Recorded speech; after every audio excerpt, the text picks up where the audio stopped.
এমনি এমনি কিন্তু সমাজটা খুব কঠিন। সমাজটা সহজে কাউকে এরম চাইল্ডদের যারা সত্যি অ্যাকসেপ্ট করে না। Hello everyone, this is Rahul Dev and আমার একটা শর্ট ফিল্ম স্পেশাল খুব তাড়াতাড়ি রিলিজ হচ্ছে। অ্যান্ড তোমরা সবাই এর পোস্টার অ্যান্ড যারা যারা আছে আমার সাথে, যারা যারা কাজ করেছে এই শর্ট ফিল্মটাতে, তাদেরকে সবাই আশা করি দেখেছো। সো আমি একটু ব্রিফ দিতে চাই শর্ট ফিল্মটার ব্যাপারে। এখানে আছে এই শর্ট ফিল্মটার ব্যাপারে আমি একটা ছোট্ট ব্রিফ দিয়ে দিই, যাতে তোমাদের বুঝতে সুবিধা হয় যে আমি শর্ট ফিল্মটার মাধ্যমে কি বোঝাতে চেয়েছি।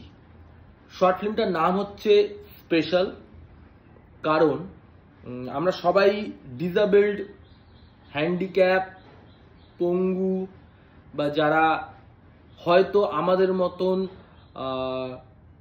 শারীরিকভাবে নর্মাল নয়, তাদেরকে আমরা অ্যাকসেপ্ট করতে পারি না খুব তাড়াতাড়ি। তো এখানে দেখানো হয়েছে একটা ছেলে, যেটা হলো আমি, যে পার্টটা আমি করেছি স্পেশালে।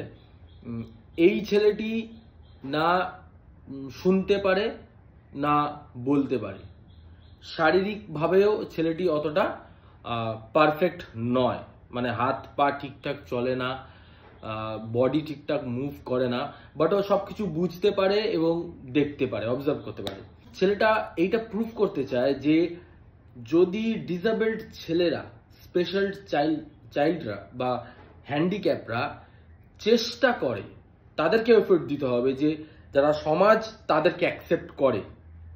এমনি এমনি কিন্তু সমাজটা খুব কঠিন। সমাজটা সহজে কাউকে এরম চাইল্ডদের যারা সত্যি অ্যাকসেপ্ট করে না, বাট তারাও যদি এফোর্ট দেয় কিছুটা, তখন সমাজ বুঝতে পারে, বাকি লোকজনরা বুঝতে পারে যে হ্যাঁ, যারা হ্যান্ডিক্যাপ, যারা আলাদা আমাদের থেকে, তারাও কিছুটা এফোর্ট দিলে আমাদের সাথে খেলতে পারে বা আমাদের সাথে থাকতে পারে, আমরা এক হতে পারি।